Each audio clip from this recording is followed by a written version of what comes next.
दुनिया में, लेकिन मैं आपको कहूंगी वंदना जी, वो पाठ नहीं है, वो जीवन की संजीवनी है। अच्छा।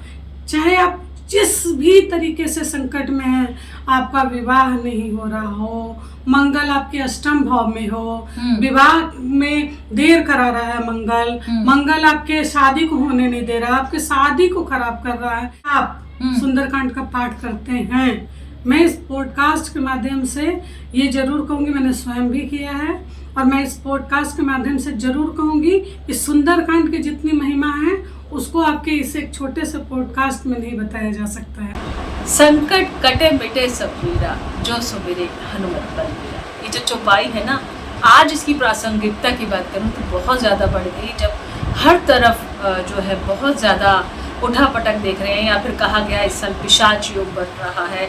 किसी ने कहा कि विश्व पटल पर बड़ी सारी आपदाएं विपदाएं आएंगी और कुछ चीज़ें आसपास घटित होती दिख रही हैं, तो थोड़ा सा ऐसे में तनाव या फिर कहे थोड़ा सा दर्द संशय बन जाता है। लेकिन कहते हैं ना कि जब साक्षात हनुमान जी हमारे साथ हैं तो डरने की क्या बात है।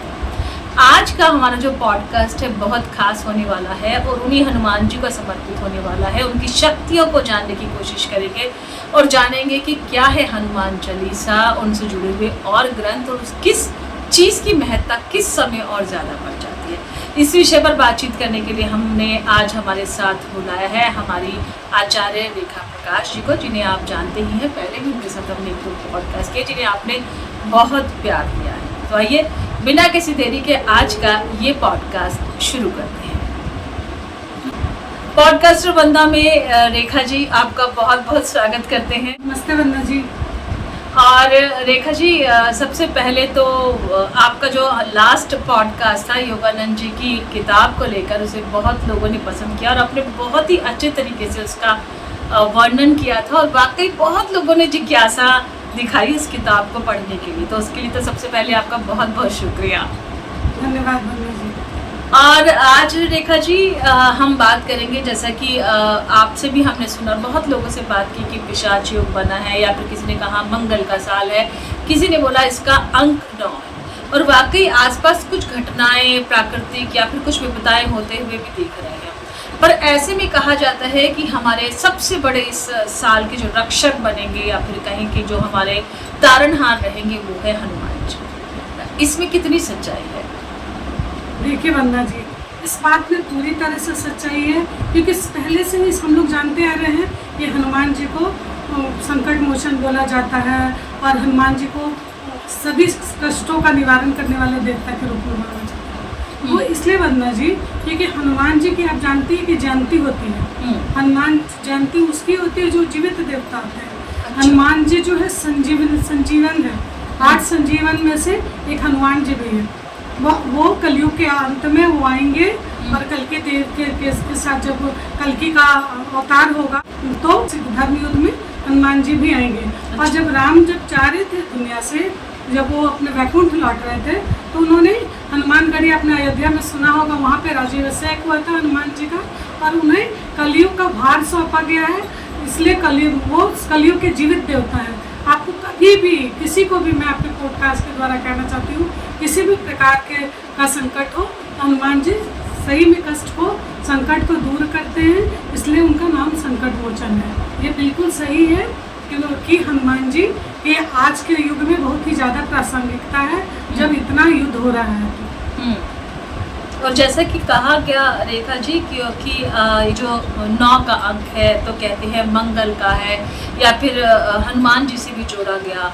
तो भक्ति पूजा के बारे में अगर हम पूछें, क्योंकि कहा जा रहा है कि हनुमान जी को अगर आप वो ध्याएंगे तो हनुमान जी की अनुकंपा आपको मिलती रहेगी। इस विषय में भी थोड़ा सा हमें बताइए कि इस साल हनुमान जी की ही भक्ति करने के पीछे क्या कारण है, क्यों इतना जोर दिया जा रहा है? वंदना जी, एस्ट्रोलॉजिकल हिसाब से ये मंगल का साल है और मंगल जो है वो दंगल कराता है, आप तो जानती हैं। दंगल का कारक नहीं है मंगल, लेकिन मंगल चूंकि बहुत ज़्यादा उत्तेजना का कारक है, ओवर एनर्जी का कारक है, और हनुमान जी बैलेंस के भगवान हैं और हनुमान जी मंगल के घोतक भी, मंगल के ईश्वर भी हनुमान जी को ही माना गया। जिस लग्न में, जैसे वृश्चिक लग्न हो गया, मेष लग्न हो गया, जिस लग्न में मंगल सबसे ज़्यादा प्रभावपूर्ण भूमिका निभाता है, वहाँ के देवता भी मंगल के हिसाब से हनुमान जी को ही माना जाता है। और जैसा कि आपको पता है कि ये साल पूरी तरह से मंगल का साल है। और मंगल कैसा होता है, दंगल आप देख रही है, छोटी छोटी घटनाएं हो रही है देश में। कितने लोगों को कल परसों कश्मीर में ही नरसंग हत्या कर दिया गया। तो ये सब इसलिए नहीं हो रहा है। ये एक तो मंगल का साल है और दूसरा इस साल हमारे यहाँ पर गोचर के कारण, गोचर में सारे ग्रह एक ही भाव में गोचर कर रहे हैं, जिससे कि 50 योग भी बन जा रहा है। तो ये 50 योग के कारण इस साल पूरी तरह से डिस्टर्ब है। अच्छा। ये इसलिए भी जब ऐसे समय जब आपका ऊपर नीचे हो रहा है, वो तो उत्तेजना वाला साल है, युद्ध वाला साल है, तो ऐसे में हनुमान जी जो स्टेबल देवता, स्टेबिलिटी वाले भगवान हैं, तो उनकी प्रासंगिकता ऐसे भी बढ़ जाती है। रेखा जी, आपने बहुत अच्छे से इस साल की व्याख्या तो कर दी। अब हनुमान जी पर आ जाते हैं। हनुमान जी के अगर हम रूप की बात करें या उनके जीवन से जुड़ी हुई बात करें या उनके महिमा की हम बात करें, क्योंकि कहते हैं कि उनकी जो महिमा है वो तो अपरंपार है। हम तो शायद अपने मुखारबिंद से कहते हैं उनका, कहते हैं ना, एक छोटे से रूप को भी हम डिस्क्राइब नहीं कर पाएंगे, बता नहीं पाएंगे। लेकिन फिर भी आपने इतना उनके विषय में पढ़ा हुआ है या जाना हुआ है, तो थोड़ा सा उनकी महिमा और उनके रूप स्वरूप के बारे में भी हमारे व्यूअर्स को बताएं। देखिए, उनकी महिमा अपरंपार है, उनका वर्णन करना मुश्किल है। वो एक तरफ तो राम के भक्त हैं, भक्ति में उनकी अपूर्ण महिमा है। प्रेम के लिए वो जाने जाते हैं। प्रेम के लिए इसलिए भी जाने जाते हैं कि आप सुने होंगे, आप देखती होंगी कि हनुमान जी को सिंदूर लगाया जाता है। तो वो इसलिए क्योंकि जब सीता और राम का निजी क्षण था, उस समय भी हनुमान जी वहीं पे बैठे हुए थे। तो हनुमान जी को लक्ष्मण ने कहा कि अब जाइए, अब मेरे प्रभु जो हैं और माता का विश्राम का समय है। तो हनुमान जी ने पूछा कि मैं राम को नहीं छोड़ के जा सकता हूँ। तो लक्ष्मण जी थोड़ा चिढ़ गए और उनसे पूछे कि आप जाइए, आपका ये उनका पर्सनल समय है दोनों का, आप जाइए। तो बोले क्यों, ऐसा क्या है सीता में कि उसका पर्सनल समय है, उनका माता में ऐसा क्या है उनका पर्सनल समय है। तो हनुमान जी को लक्ष्मण जी ने कहा कि वो माता जो है वो उनकी पत्नी है, देखे नहीं है वो राम के नाम का सिंदूर लगाती हैं। तो अब तो हनुमान जी चले गए और थोड़े देर में पूरे शरीर पे सिंदूर भर के आए, ऊपर से लेके नीचे तक। और बोले जब इतना सा सिंदूर से सीता को पूर्ण सौभाग्य मिलता है राम के साथ रहने का, तो मैं अपने पूरे बदन में सिंदूर लगा लेता हूँ ताकि मुझे भी प्रभु से कोई जुदा ना कर सके। तो उनकी महिमा अपरंपार है, उनकी भक्ति अपरंपार है। जो भी व्यक्ति उनका पूजा करता है तो उसमें भी एक सेल्फ डिसिप्लिन तो आ ही जाता है। अच्छा, एक सेल्फ डिसिप्लिन, एक जिंदगी को जीने का तरीका या एक सबर तो आ ही जाता है हनुमान जी की पूजा से। इसलिए वंदना जी, उनकी महिमा अपरंपार है। अच्छा रेखा जी, उन्हें बड़े सारे नामों से भी पुकारा जाता है। कोई हनुमान जी कहता है। हनुमान जी के विषय में तो मैंने पढ़ा भी था कि हनु से अभिप्राय है ठुड्डी। तो एक बार उनकी ठुड्डी पर जब इंद्र जी ने वार किया था, उसके बाद से उन्हें हनुमान जी का नाम दे दिया गया, क्योंकि बाल रूप था उनका। वो कहते हैं कि वह सूर्य को जो है निगलने की जिद कर रहे थे। तो पढ़ा फिर मारुति नंदन भी उन्हें कहा जाता है, केसरी नंदन भी, अंजनी पुत्र भी कहा जाता है।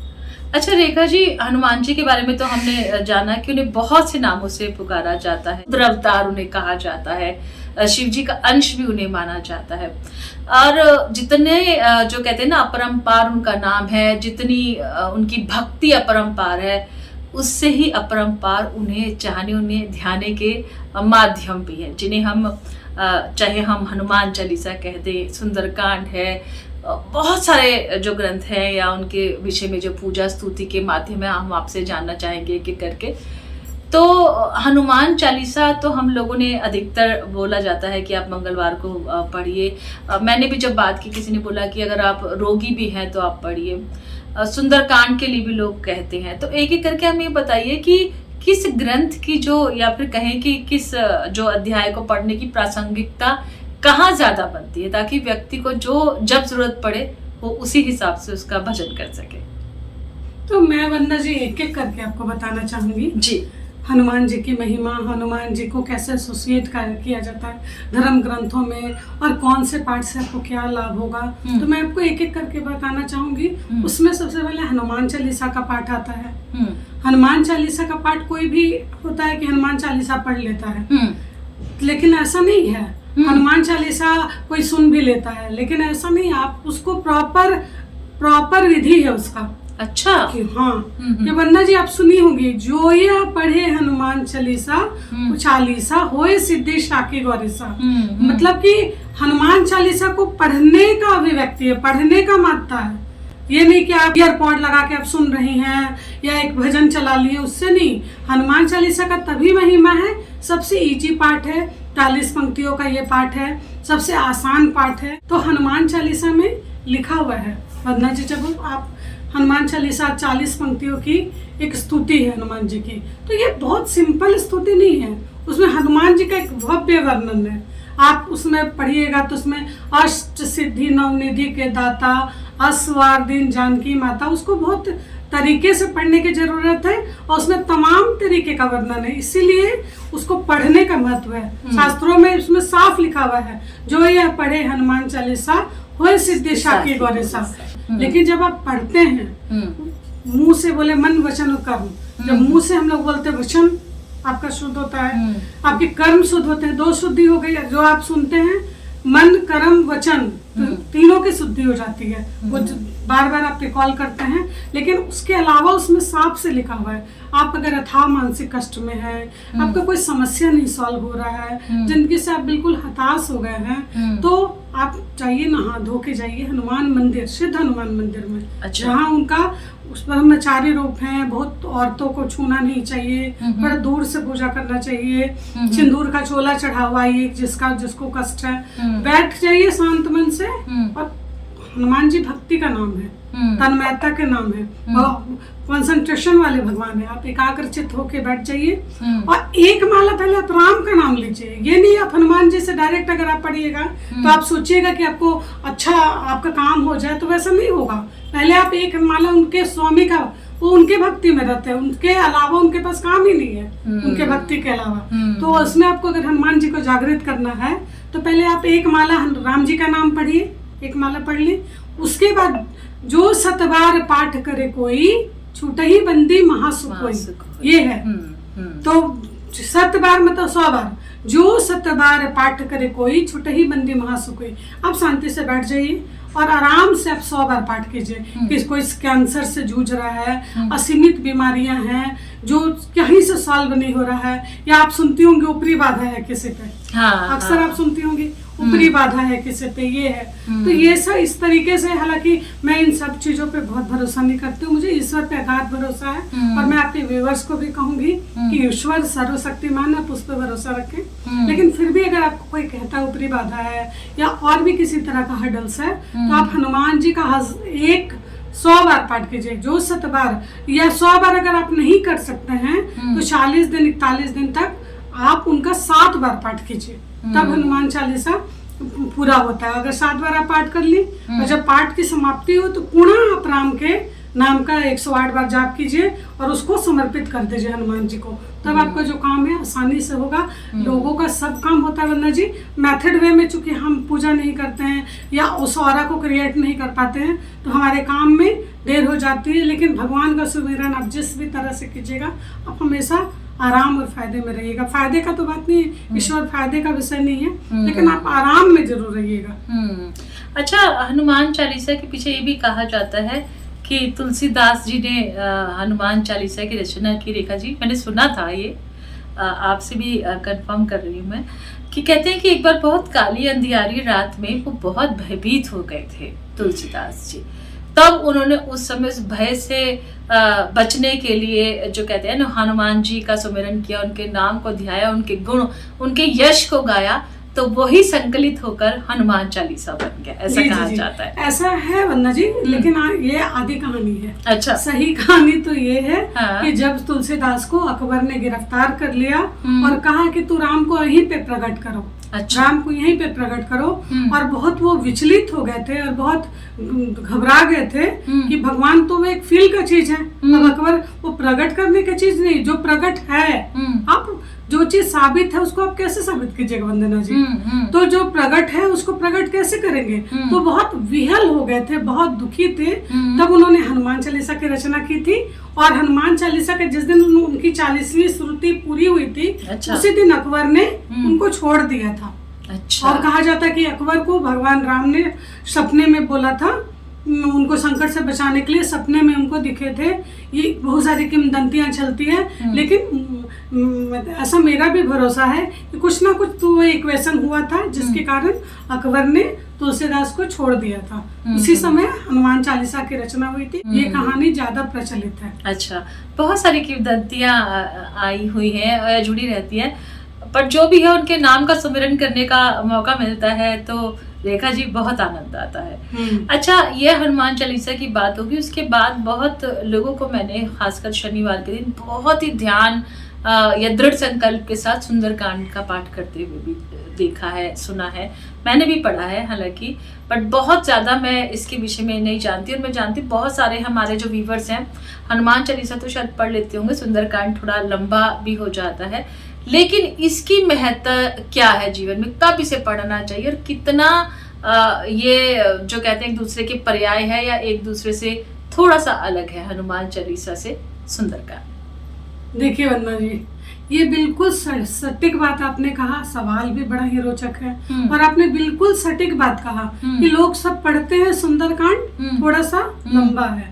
वो चूंकि 1 घंटे का पाठ है और सभी लोग के लिए संभव नहीं होता आजकल के व्यस्त दुनिया में, लेकिन मैं आपको कहूंगी वंदना जी, वो पाठ नहीं है, वो जीवन की संजीवनी है। अच्छा, चाहे आप जिस भी तरीके से संकट में है, आपका विवाह नहीं हो रहा हो, मंगल आपके अष्टम भाव में हो, विवाह में देर करा रहा है मंगल आपके शादी को होने नहीं दे रहा, आपके शादी को खराब कर रहा है, यहाँ तक कि आपका पति अगर डेथ बेड पे भी है तो भी अगर आप सुंदरकांड का पाठ करते हैं, मैं इस पॉडकास्ट के माध्यम से ये जरूर कहूंगी, मैंने स्वयं भी किया है और मैं इस पॉडकास्ट के माध्यम से जरूर कहूंगी कि सुंदरकांड की जितनी महिमा है उसको आपके इस एक छोटे से पॉडकास्ट में नहीं बताया जा सकता है। अच्छा, फिर भी मैं कुछ रोचक कहानियां आपसे शेयर करूंगी वंदना जी, जिससे आपको भी बहुत अच्छा लगेगा। जो नहीं जानते हैं उनको भी थोड़ा विश्वास होगा। सुंदरकांड की महिमा अपरंपार है। अच्छा,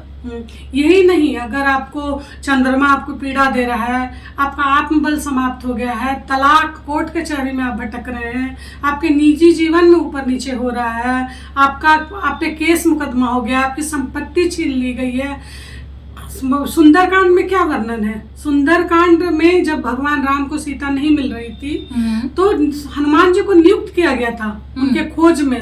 उतने दूर समुंदर पार सीता थी, उनको लाने की, उनको ढूंढने की जिम्मेदारी हनुमान जी पे थी। और उसमें पूरा वर्णन है कि वो सीता से कैसे मिले, लंका का दहन कैसे किए। एक तरह से जो आप संजीवनी बूटी सुनी होंगी, वो संजीवनी बूटी का वर्णन लक्ष्मण को बचाने के लिए किया गया है, लेकिन नहीं, सुंदरकांड सही मायने में संजीवनी बूटी है, क्योंकि भगवान राम को सुंदरकांड में ही सीता की जानकारी मिली थी हनुमान द्वारा। और जो भी इस स्तुति को करता है, क्योंकि वो प्रभु के कष्ट को उबारे थे, उसमें उस चीज का जब आप सुंदरकांड पढ़िएगा तो उसमें पूरा वर्णन है कि प्रभु कैसे कष्ट से निकले थे, सीता की जानकारी कैसे मिली थी। जो भगवान प्रभु को कष्ट से उबार दे, वो भगवान की महिमा क्या शब्दों में बताना संभव है? आपका जो भी संकल्प है वो संकल्प करके आप लगातार जिस समय में, जैसे आपने 9:30 बजे सुबह किया है, 10 बजे सुबह किया, रात का समय, आपने जो भी टाइम आपने डिसाइड करके चुना है, रोज आप 41 दिन या 40 दिन या 21 दिन उसी सेम टाइम पे आप कीजिए, तो मंत्र अभिमंत्रित होकर के आपका मैसेज हनुमान जी तक जाता है। कष्ट से भी सुंदरकांड निकाल लेता है। लेकिन मैंने आपको बताया कि उसकी पाठ की प्रॉपर विधि है। जैसे कि आपने कहा कि एक संकल्प के साथ और मनोभाव के साथ आप पढ़ते हैं तो आपके कार्य जरूर सिद्ध होते हैं। बहुत ही अच्छे तरीके से आपने हमारे व्यूअर्स को सुंदरकांड का महत्व भी बताया, हनुमान चालीसा का महत्व भी बताया। अब मैंने बहुत से लोगों को ना जो शारीरिक पीड़ा से जूझ रहे होते हैं, कई बार मुझे भी इतना नहीं पता था पहले, देखा तो वो एक जाप करते हैं हनुमान बाहुक करके। वो क्या है रेखा जी? क्योंकि अक्सर जो बहुत से लोग हैं भागते दौड़ती जिंदगी, मुझे लगता है वो हनुमान चालीसा और सुंदरकांड से आगे बहुत ज़्यादा शायद जानते नहीं होंगे, तो मैंने सोचा आज इस पार्ट को भी हम थोड़ा सा आपके माध्यम से समझेंगे। हनुमान बाहुक की भी बहुत महिमा है ऐसा नहीं है कि कोई भी हनुमान जी का जो पाठ है कोई ज्यादा बड़ा अच्छा है, कोई ज्यादा बुरा है, कोई और बहुत बहुत बहुत अच्छा है, ऐसा नहीं है। हनुमान जी अपने आप में ही बहुत महिमा वाले भगवान है, क्योंकि वो जीवित देवता है, कलयुग भ्रष्टता वाला युग है, तो वो जल्दी सुनते हैं धार्मिक लोगों का। इसलिए कलयुग में भगवान राम ने उनको नियुक्त किया है, इसलिए हनुमान जी एक जीवित देवता है, इसलिए उनका महत्व बढ़ जाता है। वो आपकी अर्जी को जल्दी सुन लेते हैं। अगर विधिवत आप पुकारे तो आपने भी हनुमान बाहुक बताया, तो तुलसीदास को मैंने आपको बताया कि जेल में थे, तो उनके बाहुक नाम है उसका, हनुमान बाहुक। उनको बाहु में पीड़ा हो गई थी और वो अपने हाथ को हिला डुला भी नहीं पा रहे थे, लेखनी से असमर्थ हो गए थे। तब उन्होंने उस शारीरिक पीड़ा से गुजरते समय इस पाठ को लिखा था। अच्छा। तब से, और उनको जब से पाठ पूरा हो रहा था तो वो अपने बाजुओं के दर्द से बहुत ज्यादा परेशान थे, तो धीरे धीरे इस पाठ से वो दर्द से उबर गए थे। जब से तुलसीदास को अपनी शारीरिक व्याधि से आराम मिला, तब से ये हनुमान बाहु की परंपरा से शुरू हो गई है। और ऐसा नहीं कि परंपरा से शुरू हो गई है, बहुत लोगों ने किया और बहुत लोगों को अपनी शारीरिक व्याधि से मुक्ति मिली। ये तो मैं नहीं बोलूंगी, अगर आप किसी गंभीर बीमारी से पीड़ित हैं, कैंसर है, टीबी है, या जिस चीज का कोई किडनी फेल्योर्स है, और भी तमाम तरीके का बीमारी, उसमें सुंदरकांड बहुत फायदेमंद होता है। अच्छा। लेकिन आपको जैसे कि शारीरिक व्याधि में दर्द से आप जूझ रहे हैं, किसी प्रकार के माइग्रेन से, फ्रोजन शोल्डर से, जोड़ों के दर्द से, तो ये अगर आप हनुमान बाहुक पढ़ते हैं तो इस तरह की व्याधि जो थोड़े समय के लिए आपके पाप कर्मों के कारण उत्पन्न हुई है आपके शरीर में, तो वो पाप कर्मों के कारण उत्पन्न जो बीमारी हुई है वो आराम दे देता है आपको। अच्छा। मैं ये तो नहीं बोलूंगी बिल्कुल क्योर हो जाता है, लेकिन आप आराम की स्थिति में चले जाते हैं। जो दर्द आपको बर्दाश्त नहीं होता है, वो दर्द बर्दाश्त करने की एक आपके अंदर अंतर चेतना जागृत हो जाती है और आप बहुत हद तक रिकवर हो जाते हैं। ये तो हनुमान बाहु की महिमा तो जरूर है इतनी। इसको पढ़ने का कोई निर्धारित दिन है या कोई मुहूर्त है रेखा जी, या आप कभी भी इससे पढ़ सकते हैं? नहीं, आप हनुमान जी की पूजा कभी भी कर सकते हैं, लेकिन रात्रि में जैसे सुंदरकांड का भी 9 बजे के बाद अगर आप रात में करते हैं हनुमान जी के का सुंदरकांड, किसी रामचरितमानस का 4 दोहा पढ़ लीजिए, फिर राम का जाप कीजिए, फिर सुंदरकांड, फिर राम का जाप, तो वो हो जाता है। हनुमान बाहु के बारे में भी कहा जाता है कि 9 बजे के रात के बाद ही ज्यादा फलदायी है। ऐसे भगवान को आप सुबह शाम दोपहर जब भी याद कीजिए, सब समय भगवान आपके लिए वो हमेशा है, सब समय अनुकूल है। हनुमान बाहु की भी हमने बात की, हनुमान जी के ऊपर हम आज बात कर रहे हैं रेखा जी। और जैसा कि हमने जानते हैं राम जी की वो अनन्य भक्त रहे हैं, और जो राम को भजता है तो हनुमान जी की तो उन पर वैसे ही विशेष कृपा रह जाती है। आप हमसे बात कर रही हैं तो कलयुग में जैसे कि आपने कहा कि एक वो जागृत देवता भी है। आजकल जो समय जो परिदृश्य चल रहा है उसमें लेकर आप हमारे व्यूअर्स को चलते चलते कोई एडवाइस करना चाहती हो कि बहुत अच्छा रहेगा कि अगर आप हनुमान जी का ये पर्टिकुलर पार्ट जो आपको समझ आता है इस समय या इस तरीके विधि से पढ़िए तो ये साल जो है बिना कष्ट के आपका निकल जाएगा, क्या एडवाइस करती है? एक मंत्र है वंदना जी, वो बहुत ज्यादा प्रभावशाली है। अच्छा। आप अगर हनुमान जी के सामने बैठ जाइए अपना पूरा एकाग्रचित होके और उनसे कहिए, कौन सो काज कठिन जग माही, जो नहीं होत तात तुम पाही। हे प्रभु, ऐसा कौन सा काज है जो तुमसे नहीं हो सकता है? वो ऐसा कोई काम नहीं है जो आपका वो कर नहीं सकते हैं, बस उनको जगाने का है। और वो तब आप जगह पाइएगा जब आप बिल्कुल समर्पित होते हैं। मिसबिलीव नहीं कीजिए भगवान पे। भगवान पे आपकी अगर अपार श्रद्धा है, अपार आस्था है, वही स्वामी भक्ति है जो उनका राम के लिए है, आपका अगर हनुमान के लिए है, तो आपको अवश्य सुनेंगे। और ये पाठ जो मंगल का साल है ये आपको बहुत आराम देगा। ये तो सुंदर, तो आप हनुमान चालीसा पढ़ लीजिए, या तो आप हनुमान जी का राम राम नाम ले लीजिए, हनुमान जी के लिए 100 बार आप राम राम नाम ले लीजिए। या कुछ नहीं कर सकते तो सिर्फ आप बैठ करके 108 बार ये कहिए कि कौन सो काज कठिन जग माही, जो नहीं होत तात तुम पाही। तो हनुमान जी इससे प्रसन्न होते हैं और आपका काम बहुत जल्दी करते हैं। बहुत ही सुंदर रेखा जी। और कहा जाता है कि भाई हरि अनंत हरि कथा अनंता, इनके विषय में तो हम जितना वर्णन शुरू करें तो वो कहते हैं ना एक सूरज को दिया दिखाने के बराबर है। आज के पॉडकास्ट को हम यही जो है संपन्न करेंगे इस वायदे के साथ व्यूअर्स कि रेखा जी से हम हनुमान जी, राम जी या माँ दुर्गा जो कहते हैं जीवन का आधार है, स्त्री शक्ति का रूप है, उनसे जुड़े हुए ग्रंथों पर भी हम जानकारी लेते रहेंगे। फिलहाल रेखा जी आप आई, आप हनुमान चालीसा है या सुंदरकांड है उसके विषय में आपने हमारे व्यूवर्स को बताया, विधि बताई और बताया कि कैसे वो जीवित देवता थोड़ी सी ही आपकी भक्ति से प्रसन्न हो जाते हैं। इसके लिए आपका बहुत बहुत शुक्रिया। धन्यवाद वंदना जी। तो व्यूवर्स, देखा आपने, ये जो साल है बेशक कितना भी उठा पटक कर चल रहा हो, लेकिन कहते हैं कि भारत जो है ना संतों की धरती है और सिद्ध संत जो होते हैं या सिद्ध आत्माएं जो होती हैं उनमें इतना मादा रहता है कि वो आपको किसी भी कष्ट से बचा ले। यही है हमारे सनातन धर्म की खूबसूरत सी जो कहते हैं ना व्याख्या या उसकी खूबसूरती। हनुमान जी के विषय में आपने जाना, बाकी हमें बहुत ज़्यादा कुछ बताने की ज़रूरत तो है नहीं, लेकिन सुंदरकांड और हनुमान चालीसा को लेकर जो थोड़े से एक भ्रम थे या फिर मिथ थे कि कब किसकी महत्ता कहाँ है, वो हमने कोशिश की कि आचार्य रेखा प्रकाश जी को आज हम बुलाकर उसके विषय में बात कर सकें। उम्मीद करते हैं ये पॉडकास्ट आपको पसंद आया होगा और अगर आपको ये कोशिश पसंद आई है तो आप हमें लाइक, सब्सक्राइब और शेयर ज़रूर कीजिएगा। आज के लिए बस इतना ही। Take care, bye bye.